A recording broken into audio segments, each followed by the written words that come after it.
Before we get into the rest of today's video, I just want to say thank you to our wonderful sponsor, Magellan TV. Magellan TV is a documentary streaming service with more true crime documentaries than any other platform. They have many categories for you to choose from, such as earth, nature, history, and of course true crime. One of the documentaries I especially enjoyed was The Family Who Vanished. It is about the story of the drug dealer Kenneth Reagan. When he came out of prison, he wanted to get back to his lavish lifestyle he once had. He plotted to hijack the Chohan family multi-million-dollar business, but in order to do so, he made them disappear. The evidence that finally led police to Reagan will really amaze you and show that at the end of the day, justice will be served. It is definitely worth viewing. To watch The Family Who Vanished or the many other excellent documentaries on Magellan TV, click the first link you see in the description and get a 1-month free trial. With an annual membership of $59.88, you only pay $4.99 a month for 3,500 hours worth of documentaries. 28-year-old Nancy Bennallack lived in Sacramento County, California in 1970. She was engaged to public defender Ferris Salami. Nancy was last seen alive by Ferris on October 25, 1970, around 11:30 p.m. in her apartment in Bell Street. The next morning, Nancy did not show up for her work as a court reporter. A colleague then called her son to check up on Nancy. A manager who oversaw Nancy's apartment building then used a passkey to unlock her door. Inside, they found Nancy's body. She had been stabbed more than 30 times. Defensive wounds suggested that she fought back. Nancy always left her sliding glass door ajar to allow her cat to go outside on a second-story balcony. Investigators determined that the culprit entered through the sliding glass door. Investigators also found a trail of blood that began on the balcony and led to a sidewalk below and ending in a parking lot. Detectives theorized that the suspect cut himself while committing the crime and then likely left in a vehicle from the aforementioned parking lot. A DNA profile was then developed from the blood trail left at the scene. The male profile was uploaded to the Combined DNA Index System, or CODIS, a national forensics database, but there were no matches. Recently, the Sacramento County Sheriff's Office Cold Case Team and the County District's Attorney's Office retested the DNA and concluded that Richard John Davis is responsible for taking the life of Nancy. He was 27 years old back in 1970 and lived in the same apartment complex as Nancy. Unfortunately, there will be no criminal prosecution, as Davis became worm food when he passed away on November 2, 1997. Investigators have found no link between Nancy and Davis other than geography. They know it's a premeditated crime, as he had masking tape over every one of his fingers to conceal his fingerprints, but they did not know what the motive could be. Davis did not have a violent history, only a drunk driving history. He passed away due to conditions related to alcoholism. Unfortunately, Ferris Salami did not live to see the conclusion of the case. He passed away in 2014, always wondering who was the man who took his fiancée.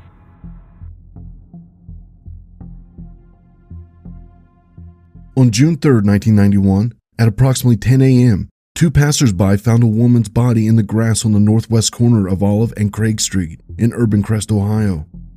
The woman was identified as 30-year-old Alma Renee Lake.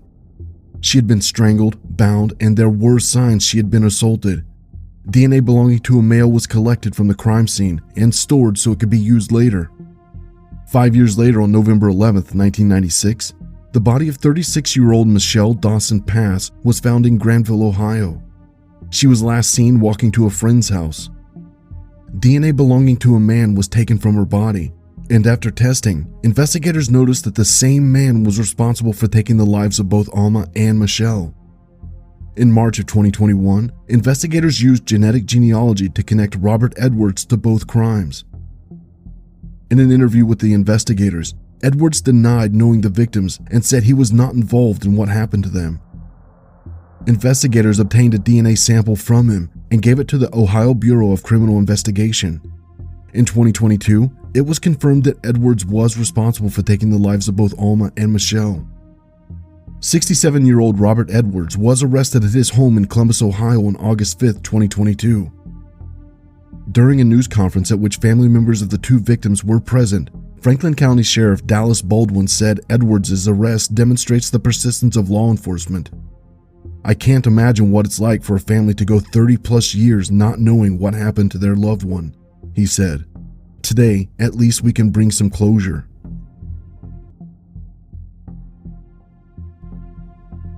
"15-year-old Karen Stitt lived in Palo Alto, California in 1982. Karen was last seen alive on the evening of September 2nd. Earlier that night, she took a bus from Palo Alto to Sunnyvale, California to visit her boyfriend. Around midnight, her boyfriend walked her to a bus stop so she could head back home. Afraid of breaking curfew, the boyfriend ran back home before making sure she caught the late bus. Karen's body was found roughly 100 yards away from the bus stop the next morning. Her wrists were bound with her shirt, and her legs were bound with her jacket. She had been stabbed 59 times. At approximately 10:45 a.m. on September 3, 1982, Stephen Bound, a truck driver, was making a delivery to the Woolworth Garden Center. During his delivery, Mr. Bound saw what he believed was a female lying in the bushes at the base of a cinder block retaining wall along the Garden Center driveway. He contacted the Woolworth Garden Center management, who then called the Sunnyvale Department of Public Safety. Looking at crime scene photos, investigators saw that leaves and dirt around Karen's feet had been disturbed and kicked, suggesting that she was still alive when her body was left there. Investigators found male DNA on Karen's leather jacket. They also made a timeline of events leading up to her body being found. They found that Karen and her boyfriend David got drinks at the 7-Eleven, walked north to the Golfland Miniature Golf Course before heading to the bus station. David at one point became a likely suspect, but was ruled out as a suspect as his DNA did not match the DNA found on Karen's jacket. The case eventually went cold and languished for decades. That was until 2021, when an anonymous tip to the police changed everything. Sunnyvale Department of Public Safety Detective Matthew Hutchinson received information that a son of Rose Aguilera Ramirez took Karen's life. Detective Hutchinson then used publicly available databases to locate an obituary for Rose Aguilera. On the obituary, it said she was survived by 4 sons. Throughout 2021 and the early months of 2022, Hutchinson determined that 2 of the Ramirez children was not responsible. Another one of the 4 sons was ruled out as his DNA did not match the male DNA found on the leather jacket. That left only one son, Gary Gene Ramirez. In July of 2022, after further DNA testing, investigators were able to confirm that he was responsible for taking the life of Karen Stitt. Ramirez lived in Fresno, California at the time of the crime. He is a retired bug exterminator and Air Force veteran. Detective Hutchinson and other officers arrested Ramirez at his home in Maui, Hawaii on August 2, 2022. He appeared very shocked and only uttered the words, "Oh my gosh." Ramirez is currently locked up in a Maui jail while waiting to be transported to California. Ramirez's brother, Rudy Ramirez, commented that his brother does not have a criminal record, and it's hard to conceive that he carried out such a grisly crime. "I've never seen him violent or get angry ever. He wouldn't hurt a fly." 8-year-old Asenath Dukat lived in Upper Arlington, Ohio in 1980. She went by the nickname Sini. Sini left her home to go to school on June 3rd. She attended Barrington Elementary School. At 4:34, her parents reported her missing when she was still not home. The distance between their home and the school was 12 blocks, or about 1 mile. She always made it home before 4 p.m. 3 hours later, Sini's body was found in a drainage ditch less than 1 block from her home. She suffered blunt force trauma to the head and manual strangulation. She had been beaten with a 20-pound limestone rock. Investigators believe that she was abducted and that her life was taken at a location other than where she was discovered. Sini's case shook the Columbus suburb and led the formation of the community-based group, The Long Walk Home, the Asenath Dukat Project. The group formed and started aiding investigators in finding the person responsible. Recently, police re-examined every piece of DNA evidence taken from Sini's autopsy. On top of forensic examinations, police conducted numerous interviews with previous persons of interest and former investigators connected to the case. Then, on August 11, 2022, the Upper Arlington Police Division announced the person responsible for what happened to Sini was a man named Brent L. Stagner. Stagner, who would have been 20 years old back in 1980, lived locally, and had graduated from Upper Arlington High School in 1979, according to police. He took his own life in Columbus, Ohio in 1984 at the age of 24. Police Sergeant Brian McKean stated that they linked Stagner to the crime scene years ago, but it was advances in DNA and recent interviews that made police confident they had their man.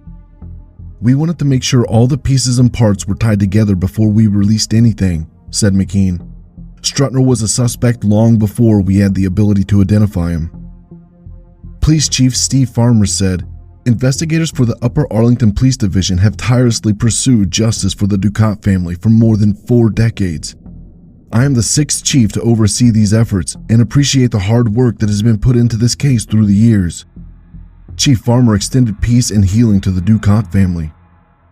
Sini's friend Leslie Lyon reacted to the bittersweet news. "Why did it have to happen in the first place?" she said. "This senseless thing. There will always be a sadness." The website, The Long Walk Home, the Asenath Dukat project, has acknowledged the recent development but rejects the notion that the case has reached any semblance of finality. They believe that Brent Stagner did not act alone. They point to a man called Robert Chris Winchester. Winchester has committed similar crimes in the area and was a known associate of Stagner. Investigators are still looking for any link between Winchester and Sini's case. 44-year-old Karen Johnson Swift lived in Dyersburg, Tennessee in 2011. She was married to David Swift. They had 4 children together. David was the last person to see Karen alive after she returned home from a Halloween party on the night of October 30th, 2011. She was missing for over a month before hunters discovered her body in a cemetery near her home on December 10th of the same year. The autopsy report that was released stated Karen suffered blunt force trauma to the head. She was also found partially clothed and had other injuries at the time she was found. Investigators spoke with family and friends trying to find any useful information. Karen's friends told police that she was a good friend who was witty, kind, and strong-willed, except when it came to her husband, who always told her what to do. Investigators also found that Karen filed for divorce 3 weeks before she had disappeared.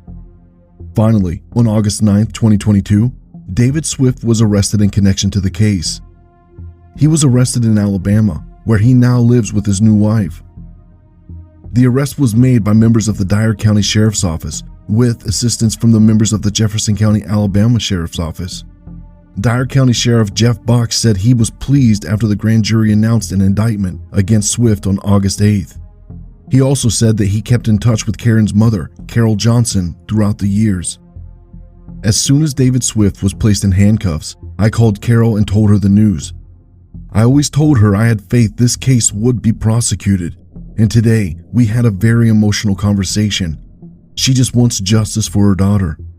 Box said his office has literally spent thousands of hours on this case, and a lot of time was spent dispelling false information and rumors. Investigators never gave up and just kept going through the evidence. The one thing that held true since the early stages of the investigation was that David was always a suspect because all the evidence pointed to him. We were able to rule anyone and everyone else out, and the grand jury made the right decision today by indicting him. I am so glad the district attorney, our prosecutor, had enough interest in the case to present it to the grand jury. I thanked District Attorney General Danny Goodman for seeing this through, and he did the right thing today. Box did not specify what new evidence led to the arrest.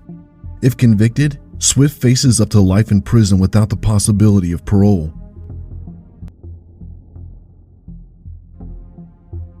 36-year-old Jasmine Porter lived in the Bronx, New York City in 1996. She had a 4-year-old son and was pregnant. On February 3rd, an unknown man entered her home and violently strangled her. Her body was found on February 5th. The 4-year-old son was also found in their Morris Heights apartment. He was fortunately left unharmed by the perpetrator. Investigators found DNA under Jasmine's fingernails that belonged to the culprit. In 2021, with DNA technology being a lot more advanced than it was back in 1996, investigators submitted the DNA into the Combined DNA Index system. In 2022, investigators received results that it matched the DNA of 66-year-old Gregory Fleetwood. He was arrested at his home in the Bronx in August 2022. Fleetwood already had a history of violence toward women before he took Jasmine's life. In 1987, he was arrested and charged with manslaughter for strangling a woman he knew in the Bronx. He served 7 years for that attack. The victim, Linda Miller, was also pregnant at the time. Fleetwood and Linda were what he called drug buddies. He took Linda's life and then called 911 to admit what had just happened. Fleetwood was released in August 1994, 18 months before he took Jasmine's life. Investigators said that Jasmine and Fleetwood did not know each other. They did not mention what the motive is. Fleetwood is currently proclaiming his innocence. "I have never seen that woman before in my life," claimed Fleetwood. "I don't know who that is. I have no explanation for why my DNA is under her fingernails." Even more damning, though, is that the investigators also found that Fleetwood's DNA was a match for an assault in the building next door to Jasmine's home about a month after her life was taken. Fleetwood faces a maximum of 25 years to life if convicted. New York Police Department Commissioner Keechant Sewell said, "Not once in 26 years did detectives waver in their pursuit of justice for Jasmine, and their dedication led to an arrest."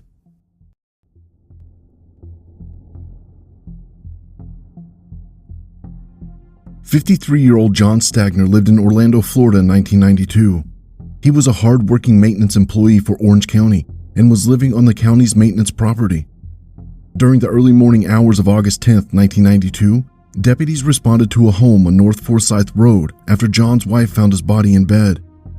Orange County Sheriff John Mina said that John had head and facial trauma. The weapon was found in the room, a walking stick. The sheriff's office suspected John's neighbor, Ronald Cates. He had been a person of interest from the start. Cates reportedly had a drug habit at the time and would often borrow several power tools from John and pawn them to buy drugs. John had confronted him about it and asked him to return the tools. On the day John's life was taken, detectives went to Cates' house to speak with him about the case, but he had his daughter lie and say he wasn't home. Investigators later learned that he was hiding under the home that day. In the next few weeks, they did manage to interview Cates a few times. They noticed a lot of inconsistencies in the timeline that he gave and what his family members were saying. The case kept going, and in 1995, there was an incident where Cates admitted to his family that he took John's life. But because of how evidence and technology was at the time, there wasn't enough evidence to charge Cates. In 2020, a family member of Cates' contacted Orange County Sheriff's Office about the cold case. The family member said that they really care about the case, even if they were the suspect's family, because John was very, very good to the Cates family. He would give them money at the time when they needed it or a place to stay. Detectives started looking into the case more and spoke to Cates' wife and daughter. In March of 2022, they began more extensive interviews with the family members. Investigators then learned that his family was in fear of him because he was very abusive to them. In April 2022, Cates was in a hospital in North Carolina. He told a nurse that he took someone's life in Florida in 1992. The nurse told a security guard, and they did research and found John's case on the sheriff's office website. Officers with the Salisbury Police Department in North Carolina responded to the hospital and obtained Cates' confession on body camera video. Cates didn't explain the motive during his confession, but said that he hit Johnny with the stick. Investigators were able to confirm from Cates' family members that he used a walking stick to get around, and that he owned the one that was found at the crime scene. Detectives then had enough evidence at that point to interview Cates again and charge him. Cates was arrested on August 5, 2022, and is being held in a North Carolina jail, waiting to be taken back to Florida. Orange County Sheriff John Mina said the sheriff's office started its cold case team in 2020, and since then, the team has solved 13 cases dating back to 1984. On July 17, 1992, a farm worker in San Mateo County, California found a woman's body near an irrigation pond. An autopsy showed that the victim passed away due to blunt force trauma from a flat object to the back and left side of her skull. She was identified as 25-year-old Juliette Rivera. Juliette lived in Alameda and worked as a legal secretary. She had been reported missing by her family 10 days before her body was found. Her boyfriend, 50-year-old Abraham Riviera, soon became a suspect, He also went by the name of Gregory Mark Rivera. The Alameda Police Department and San Mateo County Sheriff's detectives questioned Rivera. They noticed numerous inconsistencies with the statement that he had made. They also found other unnamed evidence connecting him to the crime. An arrest warrant was issued for Rivera on August 7, 1992, but by the time they went to arrest him, he was long gone.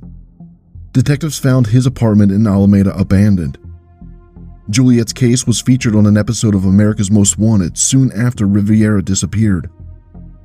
Rivera was added to the website Northern California Most Wanted, that is run by the Northern California Regional Intelligence Center, aimed at enlisting the public's help in finding individuals wanted by law enforcement. On the website, it said that Rivera has a U.S. Army background and he has auto mechanic experience.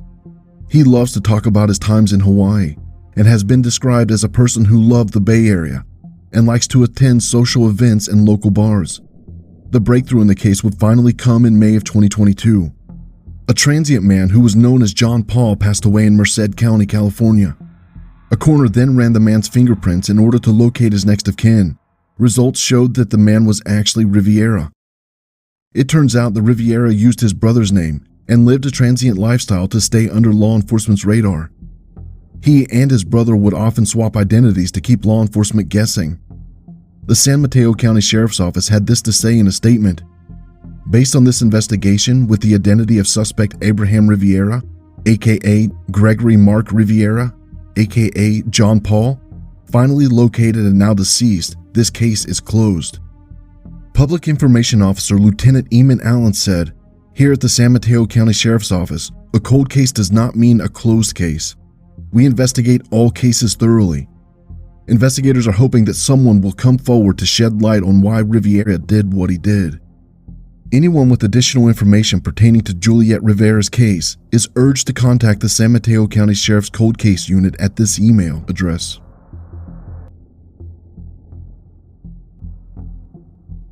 On the morning of November 13, 1986, the body of 75-year-old Richard Finney was discovered in a living room chair of an East Mission Avenue apartment where he lived by himself in Ontario, California. Money, jewelry, and other miscellaneous items belonging to the victim had been stolen. Knives, fingerprints, and blood belonging to the suspect were located inside Richard's apartment by investigators at the time. Unfortunately, the case went cold until technological advances allowed for further examination of the evidence. The case was reopened in 2016. Investigators resubmitted the bloody handprint and a fingerprint found on the knob of a sink inside Richard's home. This time, they found a match. The fingerprint matched that of Nathan Eugene Mathis. Mathis submitted his fingerprints for a job application as a security guard, and that was why investigators had his fingerprints on their database. Mathis was arrested in April 2018 at his home in Ontario in connection with the case. He was 31 years old when the crime took place. In May of 2022, Mathis pleaded guilty. Then, 2 months later, in July, he was sentenced to 15 years to life in prison. Before imposing the stipulated 15 years to life term, San Diego Superior Court Judge Carlos Amor said, "The question as to who did this heinous crime has been answered. The question as to why it was done, and how could somebody do this to someone who was obviously unable to defend himself, may never be answered." 42-year-old Ricky Luebbert lived in Texas County, Missouri in 2007. He was last seen on November 10th. 3 days later, a neighbor of his became concerned that he had not seen Ricky for a few days. Inside of Ricky's home, the neighbor found his body and called 911. Investigators quickly had a suspect, Tommy Wetzel. Investigators at the time did not specify what led them to Wetzel. After an exhaustive investigation trying to find more evidence against Wetzel, he was charged and convicted of a federal weapons violation, but he was never charged with taking Ricky's life. That all changed after the Texas County Sheriff's Office opened a new investigation into Ricky's case in January of 2022. The Sheriff's Office was aided with the resources from the television program Cold Justice. Investigators from the Sheriff's Office reviewed the original case files and evidence. Based on that information, investigators conducted new interviews of witnesses and a suspect, and had additional analysis performed on evidence in the case. The new investigative efforts, as well as the prior ones, led to an indictment for armed criminal action and discharge of a firearm at or from a motor vehicle, and for taking Ricky's life against Wetzel. He was arrested on June 29, 2022, by the Barton County Sheriff's Office at his home in Liberal, Missouri. He has been transported back to Texas County. Texas County Sheriff Scott Lindsay had this to say in a statement: "Today represents an important step in seeking justice for Ricky Luebbert. I hope that this arrest is some sort of comfort to the family of the victim, even though it has taken 14 plus years to reach this point. I would like to commend all the investigators that worked on this case, but especially the deputies that were assigned to reopen the investigation and approached it with a dedication and perseverance. I would also like to thank the staff and resources provided by Cold Justice to assist with the investigation." Wetzel is currently being held in the Texas County Jail without bond. The motive of the crime is unclear at the moment. The Cold Justice team, who played an important part in solving the case, had this to say in a press release: "Nearly 15 years later, there is justice for Ricky's brother Randy and his 2 boys. This is all possible due to the hard work of the Texas County Sheriff's Department and the assistance of Steve Spingola and Kelly Siegler. Our experts, Eric Devlin, Kathy Panieri, and the Cold Justice team worked incredibly hard to support the investigation team. Cold Justice has contributed to more than 50 arrests in cold cases around the U.S. 22-year-old Catherine Blauvelt lived in Simpsonville, South Carolina in 2016. She was married to 27-year-old John Tufton Blauvelt. He worked as a U.S. Army recruiter in Greenville County. Catherine disappeared from her home on October 25, 2016. The following day, friends found her body in the basement of a house that had been abandoned for more than 20 years. The house was a place where Catherine and her friends used to hang out as children. A post-mortem examination revealed that Catherine had been fatally stabbed with a knife. Less than a month after she was found, Simpsonville police obtained a warrant for John Blauvelt's arrest, charging him with taking Catherine's life and possession of a weapon during a violent crime. But by then, Blauvelt had fled the state with his 17-year-old girlfriend. He was classified as an Army deserter. The girlfriend is Hannah Thompson of Fountain Inn, South Carolina. She was reported missing by her parents on November 21, 2016, just 3 days after police issued a warrant for Blauvelt's arrest. Blauvelt and Thompson was spotted in Las Cruces, New Mexico a few days later.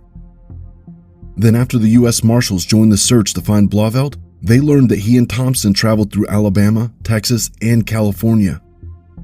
In December 2016, Thompson called her parents requesting to return home to South Carolina.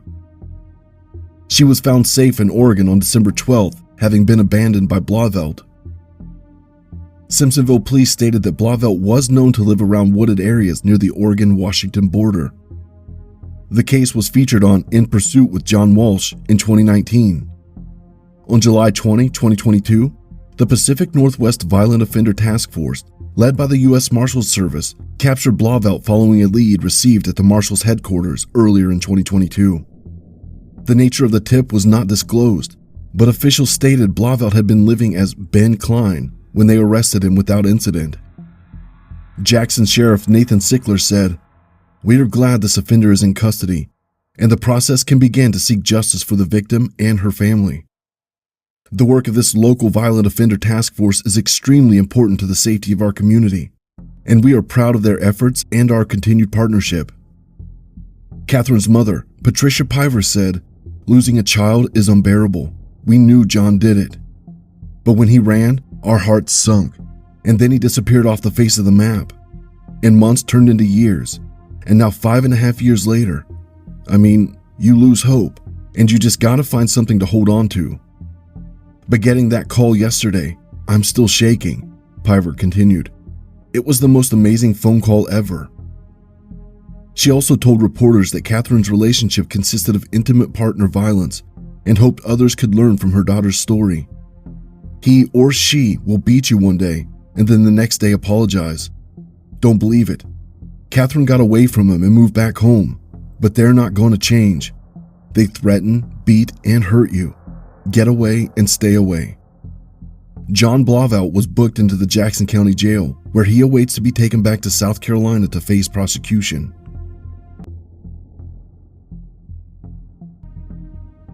"52-year-old Andrea Cincotta lived in Arlington County, Virginia in 1998. She was a single mother and worked as a librarian. Andrea was engaged to a guy named James Christopher Johnson. Johnson discovered Andrea's lifeless body in the bedroom closet of the apartment they shared August 22, 1998. Johnson told authorities that coins and bags were missing from the apartment, and that her hatchback Honda Civic and its keys were also gone. There were no signs of a struggle or forced entry. He also told police that Andrea had given an old computer to a man doing maintenance work around the apartment 4 weeks before her life was taken. According to Johnson, Andrea was having problems with the computer, and the maintenance worker was in their apartment a few times to work on it. The maintenance worker was identified as Bobby Joe Leonard. Leonard was viewed as a suspect, but was not charged, and the case went cold. The case was reopened in 2013 at the insistence of Andrea's son, Kevin Cincotta. In 2018, Leonard told the police he had in fact worked on Andrea's computer and talked to her a few times about it not working well. Leonard said that he got a call from a male who identified himself as an engineer. Leonard believes this man was Andrea's fiancé, James Christopher Johnson. According to Leonard, Johnson called him and offered $5,000 if Leonard could take care of something for him. Johnson then apparently told Leonard to take Andrea's life. He told him when Andrea would be home.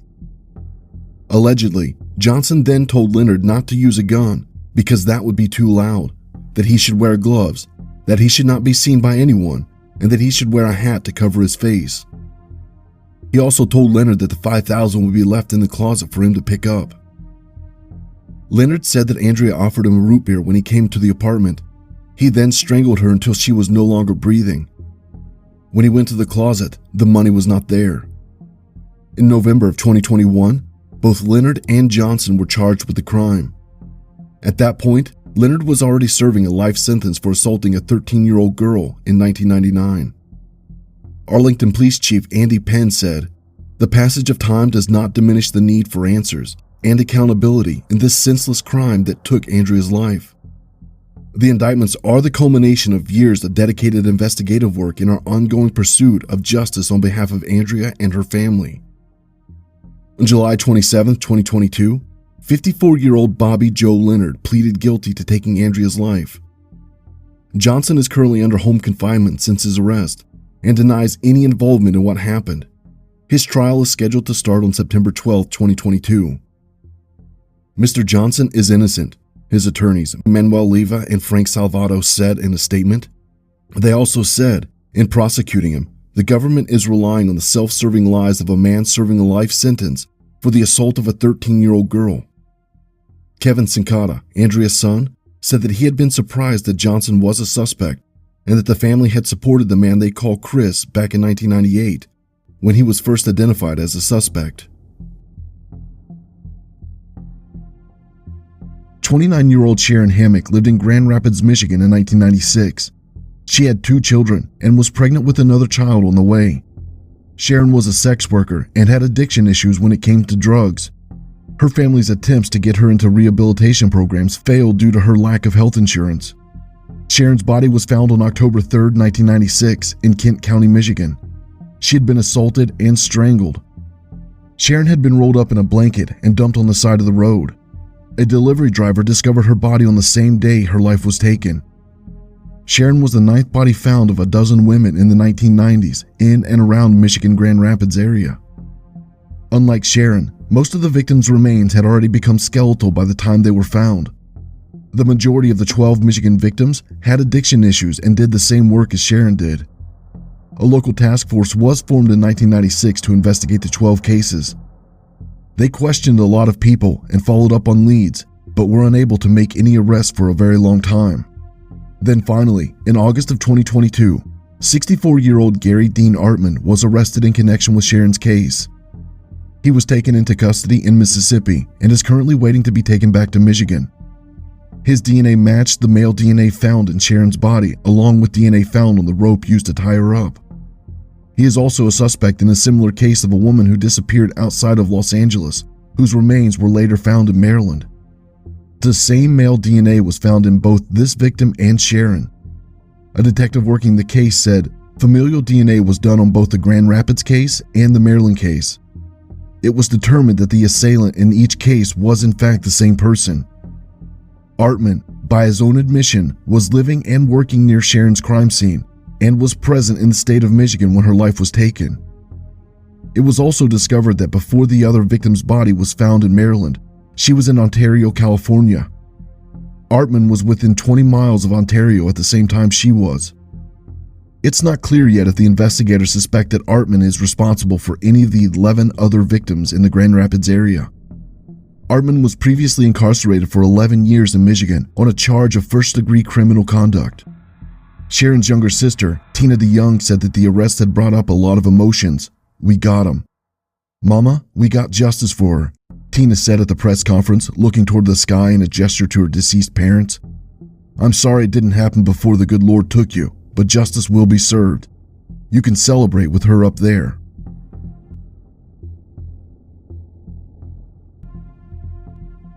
"35-year-old Carol Jeanne Pierce lived in Sturgeon Bay, Wisconsin in 1975. She was married to Richard Gale Pierce. He was a member of the U.S. Coast Guard. Carol was last seen on September 5, 1975. Bizarrely, it took Richard 82 days to file a missing persons report. Investigators also found it strange that Richard had a new girlfriend just a few weeks after Carol disappeared.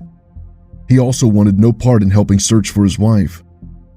Investigators always believed that Richard is responsible, but as they could not find Carol's body, it would be too difficult to prove. In 2018, investigators took another look into the case. After police interviews, re-examination of evidence, and use of a human remains detection dog, detectives had enough evidence against Richard. Finally, on October 11, 2018, Richard Gale Pierce was arrested in connection with Carol's case. His trial was delayed a few times, but finally took place in 2022. Prosecutors in Door County, Wisconsin argued that Carol was not alive anymore and that Pierce is responsible. Authorities described an ugly relationship. Colleagues who worked with him said that Carol Jeanne started a lot of fights between them, but neighbors claimed to have seen her with bruising on her face. Another neighbor claimed that Carol told them that she believed Pierce was going to take her life. Authorities maintained that Pierce had much to gain from Carol not being alive anymore. A pension without a wife being in the way, most of the important possessions from their marriage, land and home in Michigan, a new girlfriend weeks after Carol Jeanne went missing, and the benefit of her silence. Defense lawyer Kate Zeidemulder argued her client should not be convicted since Carol's body has never been found. "You cannot find my client guilty of these crimes. There is literally no body, and there literally is no proof of human remains." To overcome that, prosecutors had to convince jurors that Carol Jeanne was definitely not alive anymore. Assistant District Attorney Nick Grody rejected the idea that she fled and started a new life without telling anyone. For example, as evidence, she did not plan to leave. The prosecutor highlighted letters she sent to her mother. Carol Jeanne planned to move with her husband to Michigan and was excited about it. Prosecutors suggested that Pierce hid Carol Jeanne's body at his Michigan home, but had moved the remains at some point. Deputy Ronald Finland of the Cheboygan County Sheriff's Office testified about there being a cut in the concrete in 2008 at Carol Jeanne and Richard's house filled with dirt, rock, and earth. But this cut was no longer filled in when authorities looked in 2018. While videotaping, I was able to observe a void that went back underneath the cement floor of the crawl space, Finland said. Dog handler Alyssa Palmer testified about participating in the 2018 search at Carol and Richard's house with canine Hella, a human remains detection dog. She said Hella found the presence of such remains at 6 locations in the Michigan home. In April of 2022, 86-year-old Richard Gale Pierce was convicted for taking the life of Carol Jeanne. Then, on August 5, 2022, Pierce was given a life sentence plus another 3 years on a disinterment charge. Arlie Porter, who was Sturgeon Bay's police chief and has since retired, said he was a young detective when he worked on this case 40-plus years ago. He says while today's sentencing isn't a closure because they still don't know where the body of Carol Jeanne Pierce is, it is finality of teamwork that led to the conviction and life imprisonment for Richard Pierce. 20-year-old Claire Gravel lived in North Andover, Massachusetts in 1986. She attended Salem State College and was a sophomore. On June 29, 1986, Claire played a softball game and then went to celebrate with her friends at Major McLeish's pub. A friend dropped her off at her apartment around 1:30 a.m. the next day. That would be the last time Claire was seen alive. That same day, her body was discovered in the woods near Massachusetts Route 128. She had been strangled. Speculation and rumors ran rampant in the immediate aftermath. As her family and friends mourned, police admitted to being stumped, and Claire's name fell from the headlines soon after. For over 30 years, the case remained cold. Then on August 24, 2022, Essex County District Attorney Jonathan Blodgett held a press conference to announce that investigators finally found the man responsible for taking the life of Claire Gravel. The man identified as 63-year-old John Carey. He is currently serving a prison term in the Massachusetts Correctional Institution at Concord for a different case from 2008. Investigators have been tight-lipped about what exactly led them to John Carey. A photo of him has not been released yet. DA Blodgett said that evidence recovered from Claire's clothing were instrumental in charging Carey with taking her life. "We followed evidence we had," the DA said, promising more transparency as court proceedings move forward. "We developed new evidence as well that will be disclosed at his arraignment." Carey has allegedly been considered a person of interest in the case for some time, though Blodgett declined to say exactly how long. He said that no motive is clear at the moment. "This case was never forgotten," the DA insisted. "Any lead was pursued to the end." He added that authorities had been in touch with Claire's surviving sister and father. For 36 years, Robert Gravel has carried the photo of his daughter, Claire, in his wallet, Blodgett said. "We continuously review cold cases, hoping that new techniques and a fresh look will result in a breakthrough," the DA went on. "We are mindful of the victims and their family members who continue to want answers."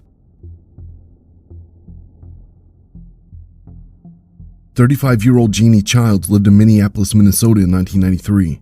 She was a sex worker. On June 13th, neighbors from an adjacent unit in Jeanne's apartment complex complained of bloody water leaking from Jeanne's residence. Her body was then found in the bathroom shower. She had been stabbed 65 times, mostly around her neck and torso area. Investigators found male DNA on Jeanne's comforter, bathroom towel, and bathroom sink. Other than the DNA that investigators could not do a lot with, because DNA technology was not that advanced back in 1993, investigators did not have much to go on. Police called it a horribly difficult case to crack, with so few leads and no witnesses at all. In 2018, officials reopened Jeanne's case. The break investigators needed soon followed in 2019, when police matched the DNA from the crime scene to 52-year-old Jerry Westrom with the use of genetic genealogy. He had not been previously a suspect in the case and was a married father of 2 adult children from Asante, about 40 miles north of Minneapolis. Investigators discovered that he had lived in the Twin Cities area from 1991 to 1993 and had multiple contacts with law enforcement, including a 2016 conviction for solicitation. In 2019, investigators tailed Westrom to a hockey game where he ordered a hot dog from a concession stand. Investigators then collected one of Westrom's discarded napkins and obtained his DNA, which was determined to match the DNA found at the crime scene. He was arrested shortly thereafter. He long denied having contact with Jeanne or any other women in all of Minneapolis, claiming to have no idea why his DNA was found at the crime scene. In 2022, his trial started. On August 25, 2022, 56-year-old Jerry Arnold Westrom was found guilty by a Hennepin County jury for taking the life of Jeanne Childs. Westrom is expected to appear for a formal sentencing hearing in the next few weeks, and it's expected that he will be handed a life sentence. Hennepin County Attorney Mike Freeman said, "My condolences go out to the victim and her family. They have had to live without justice for nearly 3 decades. I hope this brings some sense of closure to them. Today's guilty verdicts show that we will pursue convictions for serious crimes, even if it takes years to gather evidence." Jeanne's mother, Betty Eichmann, was in the courtroom when Westrom was found guilty. This is what she had to say. "I know that the law is finally going to take care of him for what he did, and I hope he can sleep at night. Jeanne was a wonderful person, even though she had problems. She had a big heart."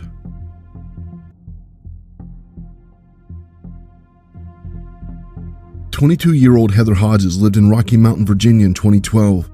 She was a college student and just recently became a mother. Heather dated Paul Ravens Jordan. Jordan reported Heather missing on April 11, 2012. This was 2 days after she had last been seen by her family members. Jordan claimed to get Heather a blizzard at a nearby Dairy Queen around 10:30 p.m. on April 9th, but she was gone when he got home. Her sister had dropped her off at the couple's house around 6:30 a.m. that day after Heather had spent a few days staying with her family. Jordan immediately became a person of interest in Heather's disappearance. He had been arrested on April 5, 2012, less than a week before Heather disappeared, on misdemeanor charges for an attack on Paula Hodges, Heather's mother. Jordan had thrown a chair and metal toys at her before chasing her out of the couple's home with a baseball bat. Jordan was ultimately convicted in that case in July of 2012 and given a 1-year suspended sentence. He had also been previously convicted in 2007 of contributing to the delinquency of a minor. Jordan was arrested in an unrelated incident in July of 2017. He pleaded guilty to abduction by force or intimidation in June 2018 and received a 10-year sentence. This just showed investigators that this worthless individual was definitely capable of taking Heather's life. Since that time, the investigation has continued, yielding additional evidence of Jordan's involvement in Heather's disappearance and her demise, although her body has not yet been located. In April of 2022, 49-year-old Paul Revens Jordan was indicted by a grand jury for taking Heather's life and concealing her body. The Franklin County Sheriff's Office said this in a statement: "We would like to express gratitude for the members of the Office of the Sheriff, past and present, who have worked diligently over the past 10 years on this case to bring justice and provide closure to Ms. Hodges' family and loved ones. Heather's disappearance has always been an active investigation and has never been considered a cold case," the statement added. Heather's sister, Crystal Songer, said, "There's never been any doubt in my mind that it was him." Over the past decade, Songer said she's fiercely advocated for justice on her sister's behalf. "If she was still here today and this would have happened to somebody else, just say, she would be standing right here beside me ready to fight just as hard as I am," she added. No further information was immediately released by law enforcement regarding what specifics led to the indictment. Jordan is currently being held at Green Rock Correctional Center. He had been previously expected to be released in February of 2025. Anyone with further information as to whereabouts of Hodges' remains is urged to contact investigators at the Franklin County Sheriff's Office by calling 540-483-0000. 26-year-old Anna Kane lived in Reading, Pennsylvania in 1988. She was a sex worker and drug user. Anna had 3 children. On October 23, 1988, Anna's body was found in a wooded area near Reading with baling twine around her neck. An investigation revealed that she had been strangled elsewhere and dumped in the woods. In February of 1990, about 15 months after Anna's life was taken, a local newspaper, the Reading Eagle, received an anonymous letter from a concerned citizen with information that only the perpetrator would know. The letter writer also left his DNA when he licked the envelope. Investigators analyzed Anna's clothing and found traces of an unknown male's DNA. The Pennsylvania State Police have declined to release the 1990 letter to the newspaper or to elaborate on exactly what it said. There were just intimate details about where she was disposed of, how her clothes were displayed, stuff like that, State Police Trooper Daniel Woomer said. This led investigators to believe that whoever wrote the letter had committed the crime.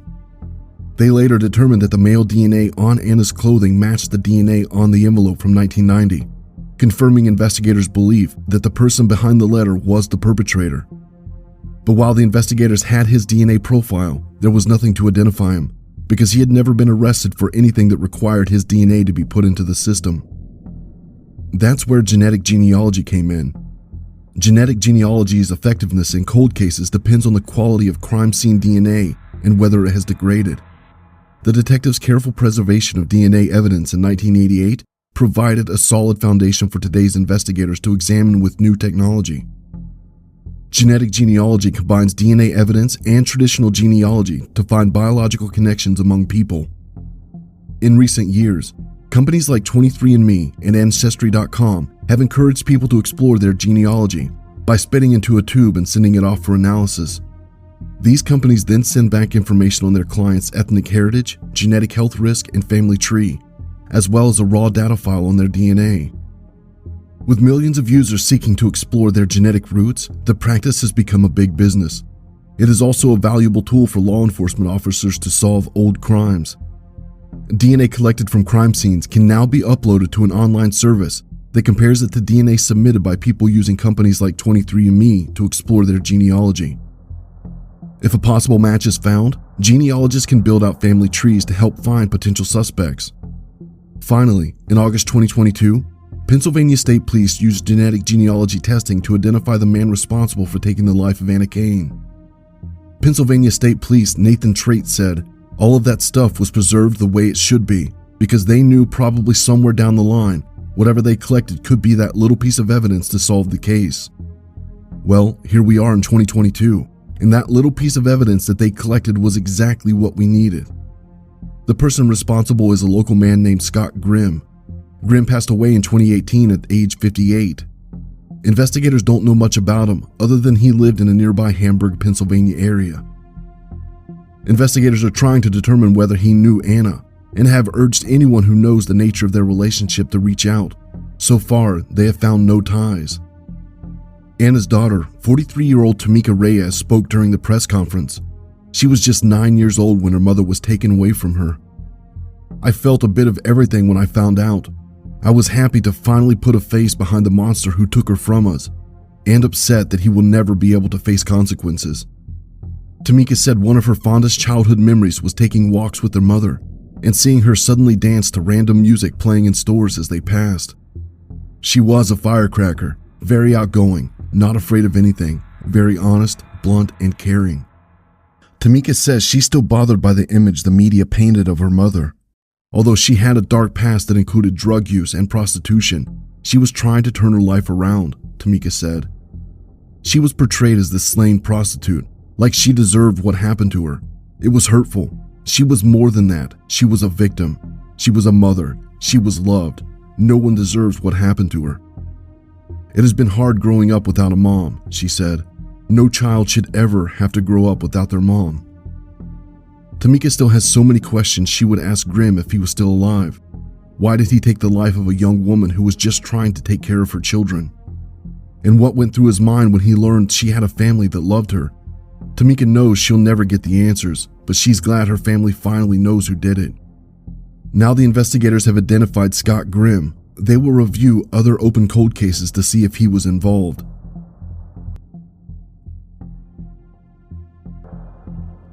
On December 5, 2001, 20-year-old Wesley Powell was sitting inside his vehicle at a Wahavo gas station in Birmingham, Alabama. An unknown man then walked up to Wesley's car, stood inside the open passenger door, and shot Wesley a few times. Sadly, he succumbed to his injuries the next day in a hospital. The man fled on foot. Witnesses were able to tell the police that the culprit is a young black male, but unfortunately, no one recognized them and there was nothing else for the investigators to go on. Then, in early 2022, investigators received valuable information regarding the case. It led them to 46-year-old Ricky Witherspoon. Investigators were able to confirm that he was responsible. Witherspoon was arrested on August 19, 2022. He is currently being held at a Jefferson County jail without bond. During the news conference held by Birmingham Police Department to address the arrest, some family members of Wesley's attended and made a brief statement. "Don't give up, because at one time, I really did. After 21 years, I did. To see this come to light and give our family some closure, so we can have Christmas dinner like everybody else. Because everybody else was having Christmas dinner and we were burying our son. But the main thing is, don't give up," said Wesley Powell Jr.